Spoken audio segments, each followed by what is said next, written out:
রাধে রাধে সবাইকে। এখানে 2 ঘন্টা ধরে ময়দাটাকে রেস্টে রাখার ফলে ময়দাটা মসৃণ আর সফট হয়ে গেছে। তারপরে এখান থেকে আমি ছোট ছোট করে লেচি কেটে নেব। লেচি কেটে নিয়ে সেগুলোকে আমি ছোট ছোট লুচির আকারে ময়দার গুঁড়ো লাগিয়ে বেলে নেব। তো আমি অনেকগুলোই প্রথমে বেলে নিয়েছিলাম। বেলে নেওয়ার পর এগুলো একটার সাথে একটা লেগেও যায় না একটু গুঁড়ো দিয়ে বেললে। তারপরে সেটাকে আমি তার মধ্যে পুর ভরে মোমোর শেপে অনেকগুলো করে নেব। তো আমি এখানে আপনাদের 3টে করেই দেখাচ্ছি। তো মোমোর এক একটা শেপ অনুযায়ী করতে হবে। আমি অতটা ভালো পারিও না, তাও করার চেষ্টা করেছি। তো এগুলো যে ছোট ছোট করে শেপ করে নিয়ে তারপরে এগুলোকে আমি সাজিয়ে রাখবো। এইভাবেই আমি সবগুলোকে সব লেচিগুলোকে করে নেব। করে নিয়ে আমার এখানে 2 থালা মতন হয়েছে। তো সেটাকে আমি রেখে দেবো সাইডে। তারপরে এদিকে আমি প্রেশার কুকারে জল দিয়ে তার মধ্যে একটা এরকম স্ট্যান্ড মতন বসিয়ে জলটাকে ঢাকা দিয়ে ফুটতে দেবো। এদিকে আমি ইডলি স্ট্যান্ডে, আমার যেহেতু স্টিমার নেই তাই জন্য আমি ইডলি স্ট্যান্ডে মোমোগুলো করবো। ইডলি স্ট্যান্ডগুলোতে আমি ভালো করে অয়েল ব্রাশ করে নিচ্ছি। তারপরে মোমোগুলোকে সাজিয়ে দেবো। একটা এখানে ইডলি স্ট্যান্ডে 4টে থাক আছে। 4টে থাকে 3টে করে মোমো ধরে গেছে। তো 3 4 12খানা একবারে আমার রেডি হয়ে যাবে।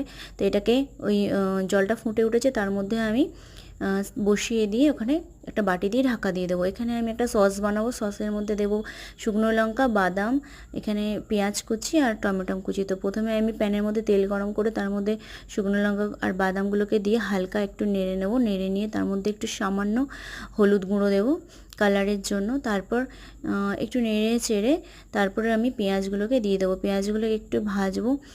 সামান্য ট্রান্সপারেন্ট মতন হওয়ার পরই আমি টমেটোটাকে দিয়ে দেবো। দিয়ে ভালো করে ঢেকে ঢেকে সেদ্ধ করে ভেজে নেব। একদম টমেটোর কাঁচা গন্ধটা চলে যাবে। তারপর সেটাকে আমি ওদিকে মোমোর স্ট্যান্ডটা তুলে, মোমোর ঢাকনাটাও তুলে, মোমোগুলো হয়ে গেছে। মিনিমাম 5 থেকে 7 মিনিট মতন আমি রেখেছি ওটাকে স্টিমারে, স্টিম করে নিয়েছি। তো দেখুন মোমোগুলো সুন্দরভাবে হয়ে গেছে। খুব একটা ট্রান্সপারেন্ট হয়নি কিন্তু দেখতেও ভালো হয়েছে আর খেতে তো অসাধারণ হয়েছে। এবার সবই এটা ডিপেন্ড করে পুরের উপর। পুরটা ভালো হলে মোমোটা এমনিতেই খেতে ভালো হয়। আর আমি এখানে স্টিম মোমোর সাথে কিছু ভাজা মোমো করছি অনেকগুলো কড়াইয়ের মধ্যে তেল দিয়ে। তারপরে আমি মোমোগুলোকে কয়েকটা মোমো দিয়ে দেবো, দিয়ে ভাজতে দিয়ে দেবো। ওদিকে আমি আরেকটা মোমোর ব্যাচ বসিয়ে দিয়েছি। তো এদিকে আমার অনেকে স্টিম মোমোটাকেই ফ্রাই করে কিন্তু আমি এখানে কাঁচা ময়দা মোমোগুলোকেই ফ্রাই করছি। এদিকে আমার সসটা ঠান্ডা হয়ে গেছে, আমি মিক্সিতে দিয়ে ভালো করে পেস্ট করে নেব। আপনারা চাইলে এর মধ্যে কারি পাতা আর সর্ষে গরম তেলে ফোড়ন দিয়ে সেটা সসের সাথে মিশিয়ে দিতে পারেন, কিন্তু আমি দিইনি যেহেতু কারি পাতা আমি ভালোবাসি না। তাই এদিকে আমার মোমোগুলো সব রেডি হয়ে গেছে, একদিকে স্টিম একদিকে ভাজা মোমোগুলো। দেখার জন্য রাধে রাধে।